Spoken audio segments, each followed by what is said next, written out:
Hi, it's me again with Corel tips and tricks. Kind of a cool 3D looking polygon that you can do a lot of other things with it. It just looks like it's got some shadowing stuff. We're going to take a six-sided polygon and I'm going to hit P to put it in the center of the page. I'm going to Control D to make a duplicate. And while holding down the Shift key, I'm going to have it grow to the inside. Now I want those two together, so the easiest way and the best way, go up here to combine. If you don't have that up there, you can go to Object and combine it right here. Now I'm going to rotate this thing 30 degrees so I get that point. I'm going to hit Control D, and with the four-sided arrow, I'm going to put it right there. That's really all you need to do. Now we're going to select it all and hit F11 on your keyboard, and it's kind of already done it. So you could leave it like that, take away the outline, and it would look like that, or you've got them separated.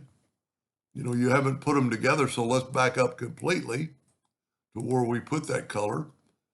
And let's grab, and you could take away these lines, but you really don't have to. So we're going to get the interactive fill tool, and we're going to swipe across from there to there. And see, we've got light there, but we really want maybe dark there, so let's swipe the other way. So we have dark on this side. Now on this one, I'm going to go the opposite direction and do that right there. And then if we take away the outline, you'll have that look. And you could, tweak it, add colors.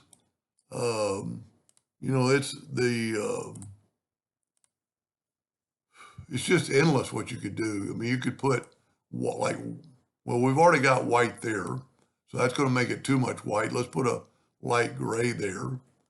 And see, you've got a little bit of a shine across right here in the middle. We could do the same thing on the other one and give it a little bit of shine in the middle. Well, that I took it away because I had two whites. Anyway, just think about it next time you're playing with the Polygon tool to try that. It looks like a three-dimensional polygon. Hope that helped. Thank you for watching.